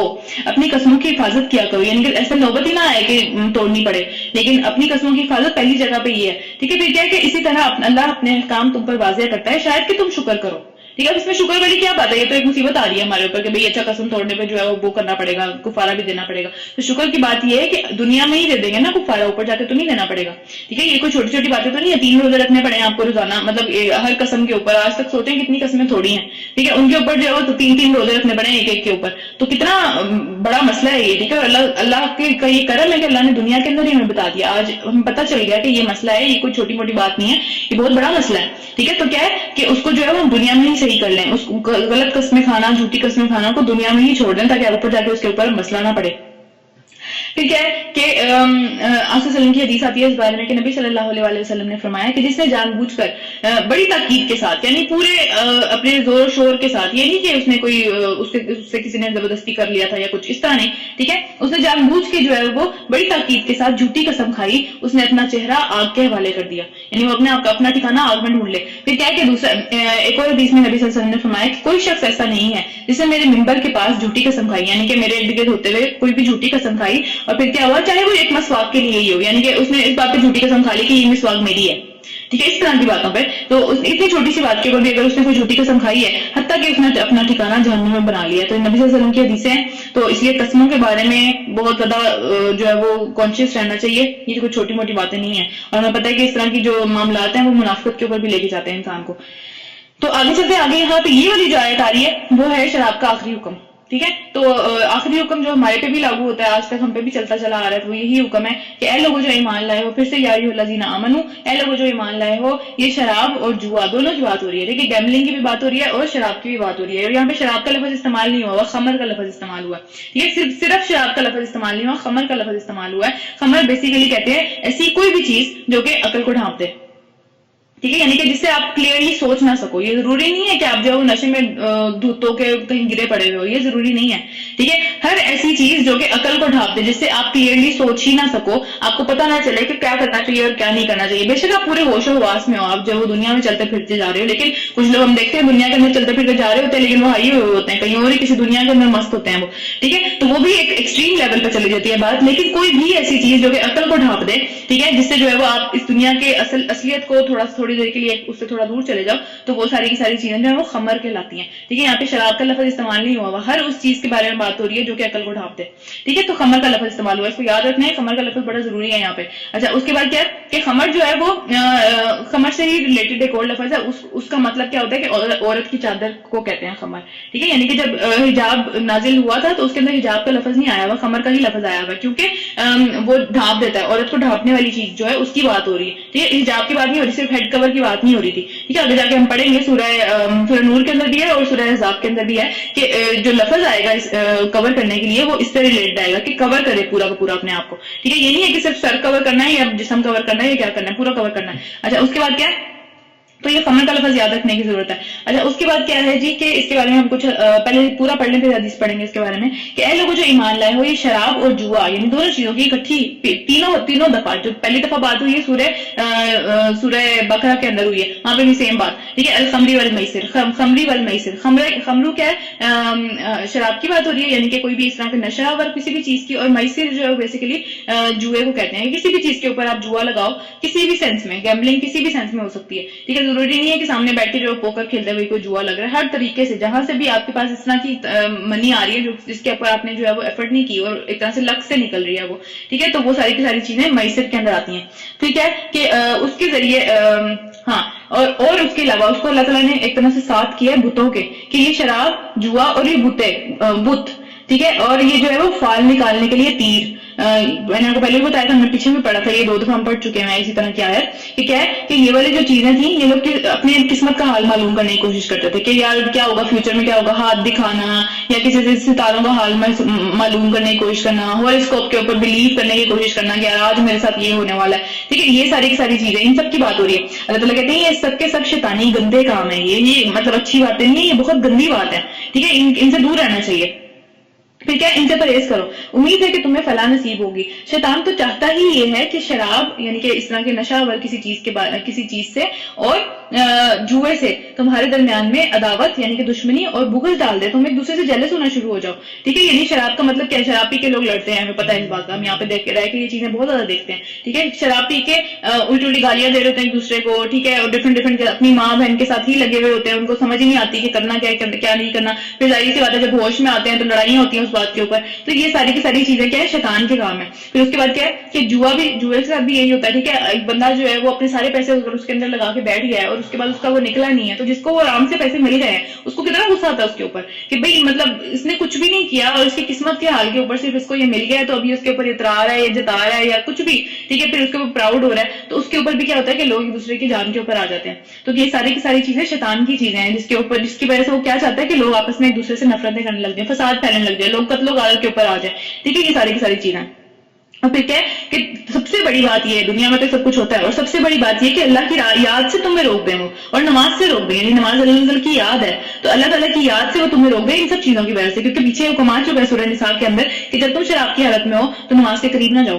ٹھیک ہے، ہم اس سے پچھلا حکم یہ چیز دیکھ چکے ہیں. ظاہر بات ہے جب شراب کی حالت میں ہے تو نماز کے قریب تو جا ہی نہیں سکتے، تو ظاہر سی بات ہے کہ یہ ساری چیزیں ہیں. اس کے بعد کیا کہ پھر جو ہوتا ہے یہ جوا کس طرح سے اللہ تعالیٰ کی یاد سے اور نماز سے روکتا ہے، وہ اس طرح سے روکتا ہے کہ یہ ایڈکشن ہوتی ہے یار. ٹھیک ہے، ایک گول لگا کے دیکھتے ہیں، کوئی بازی لگا کے دیکھتے ہیں، کوئی بازی لگا کے دیکھتے ہیں، اچھا ٹھیک ہے اس کے بعد اٹھیں گے. ظاہر ہے وہ آگے چلا جاتا ہے، وہ اتنی آسانی سے بندہ واپس نہیں آ سکتا. پھر کیا تم ان چیزوں سے باز رہو گے اور اللہ اور اس کے رسول کی بات مانو گے مطلب اللہ تعالیٰ کہہ رہے ہیں کہ تم کرو گے تو پھر اگر تم مانتے ہو تو پھر باز آ جاؤ، محتاط رہنا چاہیے ان سب چیزوں کے بارے میں. لیکن اگر تم جو ہے وہ بات نہیں مانو گے تو جان لو کہ ہمارے رسول پر صرف جو حکم پہنچا دینے کی ذمہ داری ہے، اس سے آگے زبردستی کسی کو فالو کروانا، زبردستی کسی کو منوانا یا کسی کے اوپر کوئی زور زبردستی کرنے کی کوشش کرنا، یہ کسی بھی رسول کی ذمہ داری نہیں تھی. ٹھیک ہے، جب پیغام پہنچ گیا کسی کے اوپر کہ ہاں یہ بات حرام ہو گئی ہے آج، تو پھر اس کے بعد جو ہے وہ کوئی بھی زبردستی نہیں کرے گا، آپ کی اپنی مرضی ہے آپ کیا کرنا چاہتے ہو. پھر کیا ہے کہ آپ صلی اللہ علیہ وسلم نے فرمایا، نبی صلی اللہ علیہ وسلم کی حدیث ہے کہ یقیناً اللہ تعالیٰ نے شراب کو حرام قرار دے دیا ہے، آج وہ چیز حرام ہو گئی بھی ہے. ٹھیک ہے، یہ ہمیں پتہ ہے یہ فتح مکہ کے بعد کی صورت ہے، بہت اینڈ پہ جا کے شراب کو حرام کیا گیا تھا. ٹھیک ہے، اور ہمیں پتہ ہے کہ جب وہ حرام ہو گئی تھی تو مدینہ کی گلیوں کے اندر شرابیں بہ رہی تھیں، کوئی اپنے پاس رکھ بھی نہیں سکتا تھا اسے. وہ اس حدیث سے ثابت ہوتی ہے بات جو ہم پڑھ رہے ہیں کہ یقیناً اللہ تعالیٰ نے شراب کو حرام قرار دیا. تو جس کے پاس بھی یہ شراب ہے اور اس کے پاس یہ آیت پہنچ جائے، یعنی کہ جس کے پاس شراب گھر میں پڑی ہوئی، والی بات ہے، ہمیں پتہ ہے کہ وہاں پہ وہ پینے کی چیز تو شراب ہی سمجھتے تھے، پانی تو پینے کی چیز نہیں تھی. ٹھیک ہے، تو کیا ہے کہ جس کے پاس بھی شراب پڑی ہوئی ہے اور اس کے پاس یہ آیت پہنچ جائے تو وہ نہ اس شراب کو پیے اور نہ ہی کسی کو دے، نہ تحفہ دے سکتے ہیں، نہ ہی جو ہے وہ سمجھیں کہ بیچ سکتے ہیں، نہ ہی اس سے کوئی فائدہ اٹھا سکتے ہیں، اس کو ضائع کرنا ہے آپ. ٹھیک ہے، اس کو کچھ لوگوں نے یہ بھی پوچھا کہ گھر میں پڑی ہوئی ہے تو اس سے جو ہے ہم سرکہ بنا لیں، کیونکہ شراب کو کسی شراب کی ڈفرینٹ فارم، ایک جو ہے اس کی پاکیزہ فارم کہہ سکتے ہیں، وہ سرکہ بھی ہوتا ہے، ونیگر جو ہم یوز کرتے ہیں. ٹھیک ہے، تو وہ جو ہے کچھ لوگوں نے پوچھا تو نبی صلی اللہ علیہ وسلم نے کہا کہ نہیں، اپنے پاس بالکل بھی نہیں رکھنا، سارا کا سارا بہا دینا، سب کچھ جو ہے ضائع ہوگا. تو سب لوگوں نے جو ہے اپنے گھر میں جتنی شرابیں تھیں وہ ساری گلیوں میں بہا دی. تو پھر کیا ہوا کہ پھر اور نبی صلی اللہ علیہ وسلم نے فرمایا کہ جس چیز کی کثیر تعداد جو ہے وہ آپ کے جو ہے وہ دماغ کے ساتھ کھیلے، نشہ ور ہو، تو اس کی جو چھوٹی تعداد ہے نا وہ بھی حرام کر دی گئی ہے. یعنی کہ اگر میں کوئی چیز بہت زیادہ کثیر تعداد میں کھاؤں اور وہ مجھے میرے دماغ کے اوپر چڑھنا شروع ہو جائے تو اس کی جو چھوٹی تعداد ہے اس کو چھوٹی تعداد میں بھی نہیں پھر کھانا. ٹھیک ہے، اس میں بھی حرام ہو جاتی ہے. پھر کیا ہے کہ نبی صلی اللہ علیہ وسلم نے فرمایا کہ ابو دردہ سے روایت ہے کہ شراب کا جو عادی ہوگا وہ جنت میں داخل نہیں ہو سکے گا، جو شراب پیتا ہے وہ جنت میں نہیں جا سکتا. پھر کیا ہے کہ شراب سے متعلق 10 طرح سے اللہ تعالیٰ نے لعنتیں کی ہیں. اور کس طرح سے کی ہے، کس پہ لعنت کی ہوئی ہے کہ پہلی لعنت تو کس پہ اوپر ہے کہ شراب کے اوپر ہی لعنت ہے. شراب ہے ہی ایک لعنت زدہ سمجھ لیں ڈرنک ہے وہ. ٹھیک ہے، اس کے بعد کیا ہے کہ اس کے نچوڑنے والا جو اس کو بناتا ہے، پھر نچڑوانے والا جو نچڑوا رہا ہے، جو کہ چاہتا ہے کہ میرے لیے بنائی جائے، پھر کیا ہے اس کو بیچنے والا، پھر اس کو جو ہے وہ پیش کرنے والا، ٹھیک ہے، اٹھا کر لے کے آنے والا، پھر کیا ہے کہ جس کے پاس لے کے جائی جائے، جاری بدل اٹھا کے کسی کے پاس لے کے جا رہا ہے، پھر کیا ہے اس کی قیمت کھانے والا، اس سے فائدہ بھی نہیں اٹھا سکتے، اس کو بیچ کے اس سے فائدہ بھی نہیں اٹھا سکتے، پھر کیا ہے اس کو لینے والا اور پینے والا اور پلانے والا دونوں. ٹھیک ہے، یہ 10 لوگ ہیں جن کے اوپر ہر طرح سے شراب سے جو بھی جس طرح سے بھی ریلیٹڈ ہے اس کے اوپر اللہ تعالیٰ کی لعنت ہے. اس کے بعد کیا ایک اور حدیث ہے، نبی صلی اللہ علیہ وسلم نے فرمایا کہ شراب جو ہے وہ خباثتوں کی جڑ ہے، یعنی کہ ساری کی ساری برائیاں جو نکلتی ہیں وہ شراب کے اندر سے نکلتی ہیں. جب شراب کے اندر بندہ پہنچ جاتا ہے اور اس کا دماغ اس کا ساتھ نہیں دے رہا ہوتا، وہ اپنی ایک طرح سے سمجھ لیں کہ اپنی اصلی حالت کے اندر نہیں ہوتا، تو ساری کی ساری برائیاں پھر اس کے لیے آسان ہو جاتی ہیں، وہ ہر وہ کام کرنے کے لیے تیار ہو جاتا ہے جو عام حالت میں وہ نہیں کرنا پسند کرتا. ٹھیک ہے کہ جس نے شراب پی اس پر اللہ تعالیٰ اس کی 40 دنوں کی نمازیں قبول نہیں کرتا، یعنی کہ اصل حالت میں آنے کے بعد اس کی 40 دن کی نمازیں قبول نہیں ہوتی ہیں اللہ تعالیٰ کی. اتنا سخت یہ بری بات ہے. ٹھیک ہے، پھر اس کے بعد کیا ہے کہ جس نے شراب پی اور اس کے معدے کے اندر شراب تھی جب وہ مرا تو پھر کیا ہوا، وہ آدمی جاہلیت کی موت مرا، وہ ایمان کی موت نہیں مرا اس وقت. پھر اس کے بعد کیا ہے کہ ایک اور حدیث ہے، نبی صلی اللہ علیہ وسلم نے فرمایا جب کوئی شراب پیتا ہے تو اس وقت مومن نہیں رہتا، ایمان اس کے دل سے نکل کر اس کے سر کے اوپر گردش کر رہا ہوتا ہے جب تک کہ وہ اس چیز سے نکل نہیں جاتا پوری. یعنی اس وقت اگر موت آتی ہے تو ایمان کی موت نہیں آتی. یہ بہت بڑا گناہ ہے، اس کے بارے میں ہمیں سوچنا چاہیے، اس کے بارے میں بہت زیادہ جو ہے وہ ہمیں کیئرفل ہونا چاہیے. اللہ نے یہاں پہ بھی کہا ہے کہ اس کے بارے میں جو ہے وہ بہت زیادہ محتاط رہو، یہ چھوٹی موٹی بات نہیں ہے، یہ کبیرہ گناہوں میں سے ہے شراب پینا. پھر کیا آگے چلتے ہیں، اور دوسرا یہ کہ نبی صلی اللہ علیہ وسلم پر صرف پیغام پہنچا دینے کی ذمہ داری ہے، اس سے زیادہ کسی کی ذمہ داری نہیں ہے، کسی پہ بھی ذمہ داری نہیں ہے. ٹھیک ہے، تو پھر کیا ہے کہ انسان جو ہے وہ ہم بھی اب آج ظاہری سی بات ہے نبیوں کا سلسلہ تو ختم ہو گیا ہوا ہے، تو اب جو پیغام کو آگے لے کے چلنے کی ذمہ داری ساری کی ساری وہ کس کے اوپر ہے، وہ تو اب امت کے اوپر آ گئی ہے. تو ہماری ذمہ داری ہے وہ اچھے طریقے سے نصیحت کرتے چلے جانا. یہ نہیں ہے کہ ایک دفعہ میں نے نصیحت کی کوئی بندہ مانا نہیں تو میں نے کہا یار اس کو تو کہنے کا کوئی فائدہ نہیں آئے گا، تو میں نے کبھی کہنا ہی نہیں ہے اسے. ٹھیک ہے، تو نبی صلی اللہ علیہ وسلم کبھی ہار نہیں مانتے تھے، کبھی بھی جو ہے وہ برا اخلاق دیکھ کے یا اس طرح کی باتیں دیکھ کے وہ پیچھے نہیں ہٹ جاتے تھے، کیونکہ ان کے اوپر یہ ذمہ داری تھی. تو سیم ذمہ داری فیل کرنے کی ضرورت ہے کہ ہمارے اوپر بھی یہی ذمہ داری ہے، کسی نبی نے نہیں آنا. ٹھیک ہے، تو اچھے اخلاق کے ساتھ اچھے طریقے کے ساتھ بات آگے پہنچانے کی ذمہ داری ہر وقت رہے گی. پھر کیا ہے کہ جو لوگ ایمان لائے اور نیک عمل کرنے لگے یعنی کہ اب کچھ لوگوں کو جو ہے نا یہ خیال پیدا ہوا کہ کچھ جس طرح اتنی سخت حدیث آ گئی ہیں کہ بھئی جس کی جو ہے وہ موت اس حالت میں ہوئی کہ جی اس کے دل میں اس کے جو پیٹ ہے اس کا جو جسم ہے اس کے اندر شراب موجود تھی تو وہ ایمان کی حالت میں نہیں مرا. اتنی سخت حدیث ہے یہ, ٹھیک ہے. تو اس کے بعد کیا ہوا کہ کچھ لوگ جو تھے ان کو یہ ایک خدشہ پیدا ہوا کہ جو ہمارے آباء و اجداد مر چکے ہوئے ہیں جب تک یہ حکم نہیں آیا تھا, کیونکہ ظاہر سی بات ہے پیچھے جو 2 حکم آئے ہیں اس میں اللہ تعالیٰ نے کہا, پہلے حکم میں یہ کہا کہ بھئی شراب ہو یہ جو جوا یہ اچھی چیزیں نہیں ہے, ان سے دور رہنا چاہیے, کوئی اتنی اچھی چیزیں نہیں ہیں, ان میں فائدہ بھی ہے لیکن زیادہ نقصان ہی ہے. پھر دوسرا کیا حکم آیا کہ جب اس حالت میں ہو, شراب کی حالت میں ہو, تو کیا ہو کہ جو ہے نا وہ دور چلے جاؤ, نماز پڑھنے کی ضرورت نہیں ہے, نماز کے قریب آنے کی ضرورت نہیں ہے, دور رہو. تو جب اس وقت نماز پڑھنی چاہیے جب تک تمہیں پتا ہو کہ تم بول کیا رہے ہو, ٹھیک ہے. غلط مطلب باتیں اللہ تعالیٰ کی یہ شان نہیں ہے کہ کوئی بھی جاگے کسی بھی حالت میں اللہ تعالیٰ کو باتیں شاتیں کرنا شروع کر دے, یہ اللہ تعالیٰ کی شان نہیں ہے. اللہ تعالیٰ بہت اوپر ہے ان سب چیزوں سے, تو اس لیے دور رہو. تو کیا ہے پھر تیسرا حکم یہ ہے, ظاہر سی بات ہے یہ بہت لمبا ٹائم تھا ایک, تو اس پورے لمبے ٹائم کے اندر سے ایک طرح سے سمجھ لیں کہ اس میں لوگوں کی جو ڈیتھ ہوئی وہ سارے چیزیں ہوئی جن میں وہ شراب پیتے تھے, تو ان کے رشتہ داروں کو ایک طرح سے یہ جو ہے نا وہ بڑا مشکل پیدا ان کے لیے ہونا شروع ہوگی کہ اب ان کا کیا معاملہ ہوگا. ان کے تو پیٹوں کے اندر جو تھی وہ شراب تھی جب وہ مرے تھے. تو ان کے بارے میں یہ آیت آ رہی ہے کہ جو لوگ ایمان لے کے آئے اور عمل نیک کیے انہوں نے, پھر انہوں نے جو کچھ کھایا پیا اس پر کوئی گرفت نہیں ہوگی, ٹھیک ہے. اس وقت حکم ہی نہیں آیا تھا, جب حکم ہی نہیں آیا تو اس وقت سب چیزیں ظاہر سی بات ہے حرام نہیں تھی, ٹھیک ہے, ناپسندیدہ تھی لیکن حرام نہیں کی تھی اللہ تعالیٰ نے. تو جو اس حالت میں مر گیا اور اسے نیک عمل کیے, اس نے کوئی جان بوجھ کے کوئی ایک طرح سے سمجھنے کے گناہ نہیں کیا, تو اس کے لیے پھر اس طرح کا معاملہ نہیں ہے جو کہ اب ہو جائے گا. یعنی کہ اس آیت کے نازل ہونے کے بعد جو معاملہ ہو جائے گا وہ اس سے پہلے نہیں تھا, ٹھیک ہے. کہ بشرط یہ کہ وہ آئندہ ان چیزوں سے بچے رہے جو کہ حرام کر دی گئی تھی, وہ ایمان پر ثابت قدم رہے اور اچھے کام کرتے چلے جائیں, اور پھر جس چیز سے روکا جائے اس سے رک جائے. یعنی شراب سے رکنے کی بات ہو رہی ہے, جوئے سے رکنے کی بات ہو رہی ہے, اسی طرح جو ہے وہ قسمت کا حال معلوم کرنے کی, اس طرح کی چیزوں سے رکنے کی بات ہو رہی ہے, ان سے رکنا ہے اب, ٹھیک ہے. تو ان کے پچھلے سارے کے سارے گناہ جو ہوں گے وہ معاف کر دیں گے اللہ تعالیٰ, پیچھے جو کچھ کھایا پیا وہ معاف ہو جائے گا. اور جو اللہ نے جو جس چیز کا بھی حکم دیا اس کو مانے, اور پھر کیا کرے, خدا ترسی کا رویہ اختیار کریں, اللہ تعالیٰ سے ڈرتے رہیں, ٹھیک ہے, اللہ تعالیٰ سے آگے نہ بڑھ جائیں. پھر کیا کہ اللہ نیک لوگوں کے کردار کو پسند کرتا ہے, نیک لوگوں کے کردار کو پسند کرتا ہے. اور یہاں پہ محسنین کا لفظ استعمال ہوا ہے, پھر سے احسان کی بات ہوئی ہے, ٹھیک ہے. احسان ہم اتنی دفعہ یہ بات پڑھ چکے ہیں کہ احسان بیسیکلی جو ہے وہ عام جو حق بنتا ہے اس سے اوپر کی بات ہوتی ہے, ٹھیک ہے. اب 3 درجے ایمان کے, پہلا درجہ مسلمان ہونا, یعنی کہ جو بندہ منہ سے اپنا اقرار کر لیتا ہے کہ ہاں میں مسلمان ہوں, میں نے کلمہ پڑھ لیا اور میں مسلمان ہوں, بیسک چیزیں پوری کرتا ہوں, بیسک پوری, ٹھیک ہے, ان کو میں پورا کرتا ہوں, تو وہ بندہ مسلمان ہے, ٹھیک ہے. اس سے اوپر ایک درجہ آتا ہے ایمان کا درجہ آتا ہے جو کہ مومنین ہے. مسلمان اور مومن میں فرق ہے, ٹھیک ہے. مسلمان وہ بندہ جس نے زبان سے اقرار کیا, مومن وہ بندہ جس نے دل سے, جان سے, عمل سے اقرار کیا اس بات کا, اس کا عمل اس بات کی گواہی دیتا ہے, اس کا اخلاق اس بات کی گواہی دیتا ہے کہ وہ مسلمان ہے, ٹھیک ہے. اس کو جو ہے وہ جا کے بتانا نہیں پڑتا میں مسلمان ہوں, اس کو پتہ چل جاتا ہے لوگوں کو کہ ہاں یہ مسلمان ہے, وہ بندہ مومن ہے, وہ مسلمان نہیں ہے, وہ اوپر چلا گیا اس سے, ٹھیک ہے.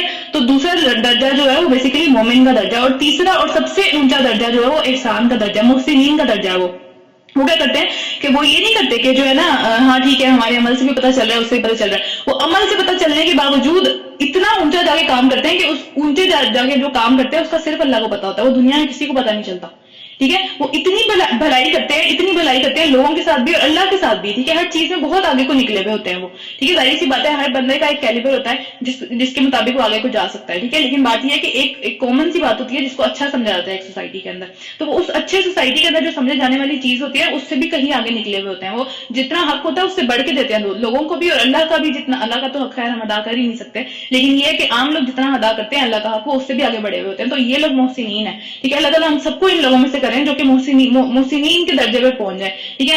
ہم تو مسلمان کے درجے میں بھی نہیں آتے, مطلب کئی دفعہ جا کے ہماری اس طرح کی نیتیں اس طرح کی ہوتی ہیں یا ہم دکھاوے کر رہے ہوتے ہیں, تو بہت ساری جگہوں پہ ہم شرک کر جاتے ہیں. تو مسلمان ہونا یہ ایک بہت بڑی بات ہے, ٹھیک ہے. اس کے اندر پھر مومن ہونا, پھر اس کے اندر محسن ہونا, یہ بہت زیادہ اونچا درجے کی بات ہو رہی ہے. کہ اللہ تعالیٰ کہتے ہیں ایسے لوگوں کو اللہ تعالیٰ پسند کرتے ہیں جو کہ محسنین ہوتے ہیں, ٹھیک ہے, جو کہ خود سے رک جاتے ہیں. اب یہاں پہ محسنین کا درجہ کیا بات ہو رہی ہے کہ پہلے بھی کچھ لوگ تھے جن کو پہلے حکم سے ہی پتہ چل گیا تھا کہ ابھی حرام ہونے والی یہ چیز انہوں نے اس وقت ہی چھوڑ دی تھی, تو یہ محسنین کے درجے کی بات ہو رہی ہے, ٹھیک ہے. اس وقت بھی جو لوگ باقی ساری چیزیں پریکٹس کر رہے تھے, ہر چیز اللہ تعالیٰ نے جس چیز کا حکم دیا تھا وہ اس چیز کو پریکٹس کر رہے تھے, لیکن چونکہ ایک طرح سے یہ والا حکم نہیں آیا تھا تو انہوں نے کہا کہ یار جب تک نہیں آتا اس وقت تک تو یعنی فائدہ اٹھانا چاہیے. لیکن کچھ لوگ ایسے تھے جو کہ اسی ٹائم ان کو پتہ چل گیا کہ ڈائریکشن اس طرف جاری ہے کہ حرام ہونے والی یہ چیز چھوڑ دی لوگوں نے, تو وہ لوگ ایک طرح سے محسنین کے درجے میں آئے. ابھی حکم نہیں آیا لیکن انہوں نے چھوڑ دی, ان کو لگا کہ یہ چیز اللہ کو نہیں پسند, ہم بھی پسند نہیں کریں گے, ابھی حکم نہیں آیا, ٹھیک ہے. تو اس طرح کا جو رویہ ہے کہ اللہ تعالیٰ کے لیے آگے بڑھ جانا, حد سے آگے بڑھ جانا, یہ محسنین کا رویہ ہے. اللہ تعالیٰ اس لوگوں کو بہت پسند کرتا ہے.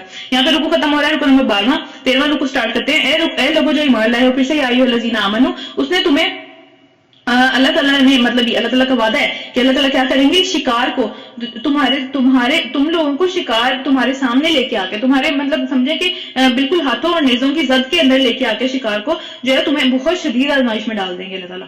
یعنی کہ اس طرح کی بہت ساری پسندیدہ چیزیں تمہارے بالکل پہنچ کے اندر ہوں گی، کر سکو گے آرام سے، ایزیلی اویلیبل ہوگی وہ چیز.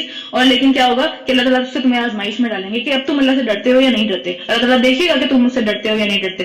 ٹھیک ہے، تو اس طرح کی بہت ساری چیزیں، جیسے کہ بہت سارے لوگوں کو جو ہے وہ پورنوگرافی کی عادت ہوتی ہے. ٹھیک ہے، تو وہ کوئی بندہ تو نہیں دیکھ رہا نا، لیکن ایکسیسیبل بھی ہے، ایزیلی ایکسیسیبل ہے. ٹھیک ہے، اسی طرح جو ہے وہ شراب پینے کی بھی بات ہو رہی ہے. ٹھیک ہے، اب یہاں پہ ہم جس ملک میں رہتے ہیں یہاں پہ کتنا آسان ہے زنا کرنا، دھوکہ دینا، جھوٹ بولنا تو نہیں میں کہوں گی، لیکن خیر دھوکہ دینا، چیٹ کرنا کسی کے اوپر. ٹھیک ہے، یا پھر اس کو جو ہے وہ زنا کرنا، یا پھر شراب پینا، یا پھر اس طرح کے سارے معاملات بہت آسان ہیں. وہ سب چیزیں حرام کمانا. ٹھیک ہے، ہر طرح کی جاب آپ لے سکتے ہو اگر آپ نے جو ہے وہ حرام چیز کے اندر کسی کو جاب بہت اچھا پے کر رہے ہیں وہ لوگ. ٹھیک ہے، تو اس طرح کے سارے معاملات جو ہے اس طرح سے آزمائش آتے ہیں انسان کے اوپر. انسان پہ تو نہیں، مسلمان کے اوپر، انسان تو ظاہر ساری ہیں.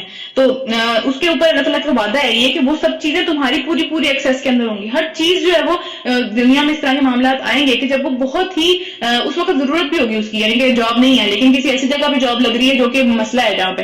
ٹھیک ہے، جو کہ اس طرح کا معاملہ اللہ تعالیٰ نے منع کیا وہاں پہ اس طرح کی چیزوں میں کام کرنے سے. جیسے فار ایگزامپل کوئی شراب کی کمپنی ہے، کوئی جو ہے نا وہ اس طرح کی نارکوٹکس کی کمپنی ہے جس کی وجہ سے جو ہے وہ یہ والا معاملہ ہو جاتا ہے کہ بھائی عقل پہ پردہ پڑ جاتا ہے یا کچھ بھی. ٹھیک ہے، تو اس طرح کے سارے معاملے جو ہیں وہ آئیں گے زندگی کے اندر. یہ اللہ تعالیٰ قرآن کے اندر ہی بات کہہ رہے ہیں، لازمی آزمائیں گے اس وقت پہ کہ کیا کرو گے اس ٹائم پہ. ٹھیک ہے، کوئی بندہ تو نہیں آگے پوچھے گا نا کہ بھائی ظاہر بات ہے ضروری نہیں ہے ہم ہر گناہ لوگوں کے سامنے نہیں کرتے، بہت سارے گناہ ہم لوگوں سے چھپ کے کر رہے ہوتے ہیں. ٹھیک ہے، اور ان چیزوں کے ساتھ کر رہے ہوتے ہیں جن چیزوں کو اللہ تعالیٰ نے ہمارے لیے آسان بنا دیا ہوا ہے، ہماری آنکھوں کے لیے، ہمارے ہاتھوں کے لیے، ان سب چیزوں کے لیے اللہ تعالیٰ نے ہمیں وہ پورا ایک پیسفل ماحول دیا ہوتا ہے جس میں جا کے ہم وہ کام کرتے ہیں. اللہ تعالیٰ کی نعمتوں کو استعمال کر کے اللہ تعالیٰ کی نافرمانی کرتے ہیں. ٹھیک ہے، تو یہ والی چیز اللہ تعالیٰ کی طرف سے آزمائش ہوتی ہے کہ اللہ تعالیٰ نے سب چیزیں دی ہوئی ہیں اور اس کے اندر جو ہے وہ آپ بڑے سکون سے بیٹھ کے گناہ کر رہے ہیں ہم بیٹھ کے. ٹھیک ہے، اور اس وقت ہم یہ نہیں سوچتے کہ اللہ تعالیٰ کی طرف سے آزمائش ہے، کہ اللہ تعالیٰ سے کون ڈرے گا اس ٹائم پہ. صحیح ہے، تو یہ والی چیز یہاں پہ اس آیت کے اندر سخت آزمائش میں ڈالے گا. اللہ تعالیٰ نے کہا میں سخت آزمائش میں ڈالوں گا. تو اس وقت جو ہے وہ اللہ تعالیٰ دیکھے گا کہ تم میں سے کون اللہ تعالیٰ کے نام سامنے ہوتے گئے غائبانہ ڈرتا ہے. پھر جس نے اس کے بعد اللہ کی مقرر کیا ہوا حدوں سے آگے نکل گیا، یعنی کہ جس نے توڑ دی حد. ٹھیک ہے، کوئی بھی نہیں دیکھ رہا، اللہ دیکھ رہا ہے، بعد میں معافی مانگ لیں گے. ٹھیک ہے، تو کیا ہے کہ اس کے لیے دردناک سزا ہے. تو یہ وہی والی بات ہے. اچھا، اس کے بعد کیا ہے کہ یہ اس وقت کی اگر ہم بات کریں تو اس وقت ہمیں پتہ ہے کہ مسلمان جو تھے وہ صلح حدیبیہ والے معاملے کے وقت جا رہے تھے احرام پہن کے. تو احرام پہن کے جب جا رہے تھے ظاہر سفر بہت مشکل تھا. مکہ اور مدینہ کے درمیان میں آج بھی جو ہے وہ 3.5 سے 5 گھنٹے کا جو ہے وہ سفر ہے. ٹھیک ہے، اور اس ٹائم پہ وہ لوگ اتنی سپیڈ میں سفر نہیں کرتے جس سپیڈ پہ ہم کرتے ہیں، تو سفر مشکل ہوتا ہے، ظاہری سی بات ہے اس ٹائم زیادہ مشکل تھا. تو اب کیا ہے کہ وہاں پہ ان کے سامنے بھوک لگی ہوئی تھی. ٹھیک ہے، اور ان کے بالکل جو سامنے تھا نا، یعنی کہ ان کے نیزوں کی زد کے اندر آ گیا تھا شکار. لیکن احرام کے اندر پابندی ہے، شکار نہیں کر سکتے. ٹھیک ہے، تو اس کے اوپر ان کے بہت شدید آزمائش ہوئی اس کے اوپر. ظاہری سی بات ہے، بھوک لگی ہوئی ہے. ٹھیک ہے، اب بچے بھی ہیں اور سب کچھ ہے، سب کچھ معاملہ چل رہا ہے، لیکن وہ آزمائش بہت شدید ہو گئی، رزق کے بارے میں آزمائش ہو گئی. ٹھیک ہے، تو دنیا کے اندر آج بھی اس طرح کی آزمائشیں ہم پہ آتی چلی جائیں گی، ہم اپنی زندگیوں میں دیکھتے ہیں بہت دفعہ آتی ہیں. ٹھیک ہے، تو اس طرح کی آزمائش ان کے اوپر بھی آئی. تو اللہ تعالیٰ اس کے اوپر یہ کہہ رہے ہیں کہ اس وقت اگر تم نے چھوڑ دیا تو کیا ہوا کہ تمہارے لیے بہت زیادہ اچھا ایک درجہ ہوگا، لیکن اگر اس وقت پکڑ لیا کہ بھائی نہیں اب تو بہت زیادہ مسئلہ ہو گیا، تو پھر کیا ہے کہ وہ پابندیاں اللہ تعالیٰ نے لگائی نہیں ہیں، اور اس کے اگر کوئی توڑے گا تو اس کے لیے دردناک سزا ملے گی. پھر اے لوگوں جو ایمان لائے ہو، پھر سے یا ایھا الذین آمنوا، احرام کی حالت میں شکار نہ مارو. تم پر حرام کی گئی ہے یہ بات، شکار نہیں مارنا. پھر کیا ہے یعنی کہ احرام کی یہ پابندی ہے نا کہ کسی بھی انسان کو یا جانور کو آپ سے کوئی وہ مصیبت نہ پہنچے، کوئی تکلیف نہ پہنچے آپ سے. تو پھر کیا اگر تم میں سے کوئی جان بوجھ کر ایسا کر گزرے تو جو جانور اس نے مارا وہ اسی کے طرح کا ایک جانور جو ہے وہ اسے بدلے میں دینا پڑے گا. یعنی کہ اس سے بچنے، پہلی بات تو یہ کہ اس کے لیے توبہ مانگنی ہے، اللہ تعالیٰ سے استغفار مانگنی ہے. پھر اس کو اپنے عمل سے، یعنی حد لگ گئی ہے نا اس کے اوپر، حد لگنے کا مطلب یہ ہے اس کے اوپر اب کوئی نہ کوئی کفارہ دینا پڑے گا. تو کفارہ اس کا کیا ہے کہ اسی طرح کا ایک جانور جو تم نے مارا ہے اس کو جو ہے وہ اللہ تعالیٰ کی راہ میں دو. پھر جس کا فیصلہ تم میں سے 2 عادل آدمی کریں گے، یعنی کہ تم میں سے 2 عادل آدمی اس بات کا ڈیسائیڈ کریں گے کہ ہاں یہ والا جانور جو ہے نا اگر تم اتنی پرائس پے کرو گے اور یہ والا جانور لوگے تو اس کے مقابلے میں ایک طرح سے یہ بیٹھے گا کہ ہاں بدلہ پورا ہوتا ہے اللہ تعالیٰ کی طرف سے اس کے بارے میں. پھر کیا قربانی کا یہ جانور کعبہ تک پہنچایا جائے گا، کعبہ تک جائے گا، ظاہر سی بات ہے. جہاں تم جا رہے ہو وہیں جائے گا وہ بھی. پھر کیا ہے کہ یا نہیں تو اس گناہ کے کفارے میں چند مسکینوں کو کھانا کھلانا ہوگا یا پھر اس کے برابر روزے رکھنے ہوں گے تاکہ وہ اپنے کیے کا مزہ چکے. یعنی کہ کفار اس طرح نہیں ہے کہ میں نے کہہ دیا کہ ہاں بھائی میں اللہ تعالیٰ معافی مانگتی ہوں آپ سے, تو یہ اس طرح کے گناہ ہیں جن کے اوپر حد لگ جاتی ہے. حد کا مطلب ہے کہ آپ حد پار کر کے اس طرف گئے ہو, اب جو ہے وہ واپس آنے کے لیے کفارہ لینا پڑے گا جس کو لے کے اللہ تعالیٰ جو ہے وہ واپس آئیں گے. اور اللہ تعالیٰ نے کیا لینا ہے اس کے اندر سے, یعنی سب چیزیں جو ہے وہ لوگوں کے لیے ہیں. اگر یہ ہم دیکھیں گے مویشی دینا تو اس کا صدقہ جو ظاہر بات ہوگا, اس کا جو گوشت وغیرہ ہوگا وہ سارے کے سارے غریب مسکین کھائیں گے. تو بیسیکلی بات یہ ہے کہ اگر کچھ اس طرح کے گناہ کریں گے تو اپنے مال کے اندر سے جس کی محبت میں یہ کیا ہے یا اپنی جان کے اندر سے صدقہ لینا پڑے گا. جان کا صدقہ کیا ہے کہ روزے رکھنے پڑیں گے, ٹھیک ہے. مال کا صدقہ کیا ہے کہ اس کے اندر سے مسکینوں کو کھانا کھلانا پڑے گا. تو یہ سارے معاملات کرنے پڑیں گے. پھر اس کے بعد اچھا اس کے بعد کیا ہے تاکہ اپنے کیے کا مزہ چکے, اس کو پتا چلے کہ اس نے جو ہے نا وہ ایک چھوٹی موٹی بات نہیں کی, یہ کوئی چھوٹا موٹا مسئلہ نہیں ہے کہ بس جب مرضی کر دو. اس کے لیے کوئی نہ کوئی ایک طرح سے سزا مقرر کیا اللہ تعالیٰ نے, وہ بھی بخشش کی صورت میں, یعنی بخشش ہوگی اس صورت میں کہ جب یہ کیا ہوگا. ٹھیک ہے, پہلے جو ہو چکا اسے اللہ تعالیٰ معاف کر دے گا. یعنی اب یہ حکم آ گیا, اس کے بعد یہ نہیں کرنا, اس سے پہلے جو ہو گیا وہ معاف ہو جائے گا. لیکن اب اگر کسی نے جان بوجھ کر یہی کام کیا تو پھر کیا ہے کہ اللہ اس سے بدلہ لے گا. پھر اللہ بڑا زبردست اور بدلہ لینے کی طاقت بھی رکھتا ہے, اللہ تعالیٰ کر سکتا ہے یہ کام. پھر کیا ہے کہ تمہارے لیے سمندر کا شکار اور اس کا کھانا حلال کر دیا گیا ہے. یعنی کہ تمہارے لیے کا مطلب ہے احرام کی حالت میں سمندر کا شکار کر سکتے ہیں. وہ کیوں کر سکتے ہیں؟ وہ اس صورت میں جائز ہے کہ جب ہم سمندر کے راستے سے آ رہے ہیں, اور اب ظاہری بات ہے سمندر میں تو کھانے کی کوئی چیز نہیں ملے گی نا. آج کل جس طرح کی کروزز ہے ظاہر سی بات ہے اس کی یہ بات نہیں ہو رہی, وہاں پہ تو کھانے کی چیزیں مل جائیں گی. لیکن یہ ہے کہ اگر کچھ اس طرح کا معاملہ آ گیا ہے کہ بھئی کوئی امریکہ سے کینیڈا سے آ رہا ہے عمرہ کرنے کے لیے, وہ بھی بحری جہاز کے اوپر, ٹھیک ہے, تو اس کے پاس اس طرح کی چیزیں ظاہر ہے ایک ٹائم آئے گا ختم ہو جائیں گی اگر وہ اسٹاپ نہیں کرے گا کہیں پہ. تو کیا ہوگا کہ وہ آگے پھر وہ جو ہے وہ اپنی جان بچانے کے لیے یا اس طرح کے معاملے میں وہ سمندر کا شکار کر سکتا ہے, وہ سمندر سے مچھلی پکڑ کے کھا سکتا ہے احرام کی حالت میں. ٹھیک ہے, جہاں تم ٹھہرو وہاں بھی اسے کھا سکتے ہو, یا پھر اگر تم چل رہے ہو تو پھر بھی تم اسے کھا سکتے ہو. یعنی کہ دونوں حالتوں میں, اگر کہیں 2 منٹ اسٹے کیا ہے وہاں پہ بھی اس کو پکڑ کے کھا سکتے ہو سمندر کا شکار کر کے, اور اگر مسافر ہیں تو پھر بھی کھا سکتے ہیں, آگے لے کے جانے کے لیے بھی کھا سکتے ہیں. پھر کیا ہے کہ البتہ خشکی کا شکار جبکہ تم احرام کی حالت میں ہو تم پر حرام کیا گیا ہے, کیونکہ خشکی بھی آپ کو اور بھی چیزیں آپشن اویلیبل ہیں, ٹھیک ہے, سمندر میں تو ظاہر نہیں ملے گا کچھ بھی. پھر کیا ہے کہ بس بچو اس خدا کی نافرمانی سے جس نے تم سب کو جو ہے اپنے سامنے حاضر کر لینا ایک دن. تو یہ نہیں ہوگا کہ یہ کر کے ہم بچ جائیں گے کسی طریقے سے. پھر کیا ہے کہ اللہ نے اپنے مقام کعبہ کی بات ہو رہی ہے, ٹھیک ہے, مکان محترم کعبہ کو یعنی کہ حرمت والے گھر کو لوگوں کے لیے اجتماعی زندگی کے قیام کا ذریعہ بنایا. یعنی کہ سب کے سب اسی طرف منہ کرتے ہیں, سب کے سب جو محور ہے ایک طرح سے سب کی زندگیاں جو گھومتی ہیں وہ اس کے ارد گرد گھومتی ہیں. اس ٹائم پہ بھی گھومتی تھی, ابھی بھی ہم سب کے سب جو ہے چاہے مشرق میں بیٹھے ہوئے چاہے مغرب میں بیٹھے ہوئے سارے کے سارے اسی طرف منہ کر کے نماز پڑھتے ہیں. ہماری جو ایک طرح سے مذہبی زندگی کا ایک محور ہے وہ سارا کا سارا وہی جگہ ہے, ٹھیک ہے. تو اس کا ذریعہ بنا دیا. اور ماہ حرام اور قربانی کے جانوروں کو, اور کیا ہے کہ جو پٹے والے جانور ہوتے ہیں یعنی کسی نے نظر مانی ہوئی ہے, جیسے یہ والا جو جانور اوپر جس کی بات ہوئی ہے یہ ایک طرح سے کفارے کا جانور تھا, تو یہ پٹے والا جانور ہوگا, ان کی بات ہو رہی ہے. ٹھیک ہے, وہ والے سارے کے سارے جانور جو ہیں وہ اس کام کے لیے اللہ تعالیٰ نے ان کی بھی حرمت ویسی ہے جیسے کہ اس کی ہے. یعنی یہ سارے شاعر اللہ ہیں سب کے سب, ہم پیچھے بھی پڑھ چکے ہیں 3 دفعہ یہ بات کہ جو ہے یہ سب کے سب ان کی حرمت ہے, ان کو مارنا نہیں ہے, ان کو تکلیف نہیں دینی ان سب چیزوں کو, تاکہ تم جان لو, معلوم ہو جائے کہ اللہ آسمانوں اور زمین کے سب حالات سے باخبر ہے اور اسے ہر چیز کا علم ہے. خبردار ہو جاؤ, اللہ سزا دینے میں بھی بڑا سخت ہے. یعنی کہ اگر یہ جو معاملات اللہ تعالیٰ نے طے کیے نا کہ یہ لمٹس ہیں ان سے باہر نہیں جانا, تو ان کو اگر توڑیں گے یا ان کی یہ والی ساری چیزیں جن کی بات ہوئی ہے ان کی اگر ہم ان کو بھی توڑ دیں گے, ان کی جو حد لگی ہوئی ہے, جس طرح ماہ حرام ہے ان کے اندر لڑائی جھگڑا کرنا یا جانے لینا ایک دوسرے کی حرام کیا اللہ تعالیٰ نے. اس طرح قربانی کے جانوروں کو جو ہے وہ کسی اور مقصد کے لیے استعمال کرنا شروع کر دیں, یہ چیزیں حرام ہے. ٹھیک ہے, یہ سزا لینے میں بھی اللہ تعالیٰ بڑا سخت ہے, اور اس کے ساتھ درگزر اور رحم بھی بڑا فرماتا ہے. یعنی کہ دونوں صفات اللہ تعالیٰ کی ہیں. جو درگزر ہے وہ تو اللہ تعالیٰ کی صفت ہے, لیکن سزا دینا اللہ تعالیٰ کا عمل ہے. تو صفت کا مطلب ہے کہ اللہ تعالیٰ غالب چیز جو اللہ تعالیٰ کی عمل میں ہے وہ رحمت کرنا ہے. اللہ تعالیٰ نے اپنے عرش پہ بھی لکھا ہوا ہے نا کہ میرا جو غصہ ہے اس کے اوپر میری رحمت غالب ہے. تو یہ والا بات ہو رہی ہے. ٹھیک ہے, رسول پر تو صرف پیغام دینے کی ذمہ داری ہے, اس کے آگے کھلے اور چھپے سب حالات اللہ جاننے والا ہے. تو بیسیکلی اللہ تعالیٰ کے رسول کا کام صرف پیغام پہنچا دینا ہے, اس کے آگے جس نے جو سنا وہ اس کے اوپر اپنی ذمہ داری آئے گی کہ اس نے خود پہلے اس کے اوپر عمل کرنا ہے, پھر اس کے بعد اس کو آگے بھی کرنا ہے. جسے ابو بکر رضی اللہ عنہ نے فرمایا کہ رسول اللہ صلی اللہ علیہ وسلم نے جب خطبہ دیا, آخری خطبہ دیا, تو انہوں نے کیا کہا تھا کہ لوگوں کیا تم گواہی دیتے ہو کہ میں نے تم تک سارا کا سارا پیغام اللہ تعالیٰ نے جتنا مجھے دیا وہ سب کا سب پہنچا دیا تھا. تو لوگوں نے کہا کہ ہاں ہم گواہی دیتے ہیں. تو اللہ کے نبی نے کیا کہا, 3 دفعہ کہا کہ اللہ تو بھی گواہ ہے کہ یہ لوگ مان رہے ہیں, ٹھیک ہے, میں نے اپنا کام کر دیا. تو 3 دفعہ اللہ کے نبی نے کہا اللہ تو بھی گواہ ہے, اللہ تو بھی گواہ ہے, اللہ تو بھی گواہ ہے, کہ یہ ہو گیا, یہ کام میرا ہو گیا. پھر اللہ کے نبی نے کیا کہا کہ اب تم میں سے جو حاضر ہے یہاں پہ اس کو چاہیے کہ جو یہاں نہیں ہے، غیر حاضر ہے یا جو غائب ہے یہاں سے، اس کو وہ پیغام پہنچا دے. یعنی کہ جس نے یہاں پہ آج میرے سے یہ بات ساری کی ساری سنی، آج نہیں یعنی کہ جتنا بھی معاملات اس ٹائم پہ پوری رسالت کی زندگی میں جس نے جو بھی معاملات سنے ہیں اس کو چاہیے کہ وہ آگے کر دے. یعنی کیونکہ اب کوئی نبی نہیں آنا تو وہ ذمہ داری ڈائریکٹلی ہمارے اوپر آ گئی ہے. اب کیا اس کے بعد کیا ہے کہ اے پیغمبر صلی اللہ علیہ وسلم ان سے کہہ دو کہ پاک اور ناپاک برابر نہیں ہو سکتے، کسی بھی صورت پاک چیز اور ناپاک چیز برابر نہیں ہو سکتی. کیونکہ کیا ہے کہ جو پاک چیز ہوتی ہے اس کے اثرات بھی پاک ہوتے ہیں، اس کا انجام بھی پاک ہے، جنت ہے اس کا انجام، ٹھیک ہے. لیکن جو ناپاک چیز ہے اس کے اثرات بھی انسانی زندگی کے اوپر، انسانی نیچر کے اوپر، ٹھیک ہے، طبیعت کے اوپر، موڈ کے اوپر، وہ سارے کے سارے ایک طرح سے ناپاک اثرات ہوتے ہیں اور اس کا انجام بھی بہت ہی ناپاک چیز ہے جو کہ جہنم ہے. اللہ تعالیٰ ہم سب کو اس انجام سے بچا کے رکھے، ٹھیک ہے. تو اللہ تعالیٰ کہہ رہے ہیں کہ یہ دونوں چیزیں پاک کسی بھی صورت نہیں ہو سکتی، چاہے جتنی مرضی مقدار میں موجود ہو ناپاک چیز، ٹھیک ہے. اب ناپاک کھانے کی بات ہو رہی ہے یا پھر ناپاک حرام مال کی بات ہو رہی ہے، وہ جتنا بھی مرضی ہونا وہ کبھی بھی اس حلال کے برابر نہیں ہو سکتا جو کہ جس میں اللہ نے برکت ڈال دی ہے، جس کو اللہ تعالیٰ نے پاک کر دیا ایک طرح سے، وہ اس کے برابر کبھی بھی نہیں ہو سکتا، ٹھیک ہے، نہ ہی دنیا میں نہ ہی آخرت میں. ٹھیک ہے.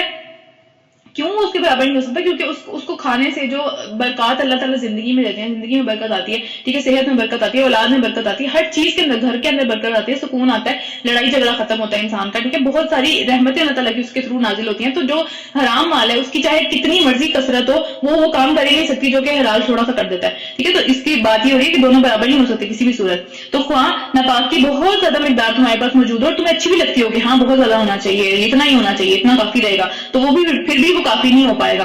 بس اے لوگوں جو عقل رکھتے ہو اللہ کی نافرمانی سے بچتے رہو، امید ہے کہ تمہیں فلاح نصیب ہو جائے گی. ٹھیک ہے. تو یہاں پہ اس کو ختم کر لیتے ہیں میرا خیال ہے کیونکہ ٹائم بھی ختم ہونے لگا ہے. تو اس کے اوپر جو ہے وہ ہم ایک دو حدیث پڑھ لیتے ہیں. نبی صلی اللہ علیہ وسلم نے فرمایا کہ اللہ پاک ہے اور پاک چیزیں ہی قبول کرتا ہے. ٹھیک ہے. یعنی کہ کیا کہ مال کے اندر سے بھی پاک مال قبول ہوتا ہے، یعنی کہ جو حرام مال ہے اس کا صدقہ اور یہ سب چیزیں قبول نہیں کی جاتی ہیں اللہ تعالیٰ کے پاس.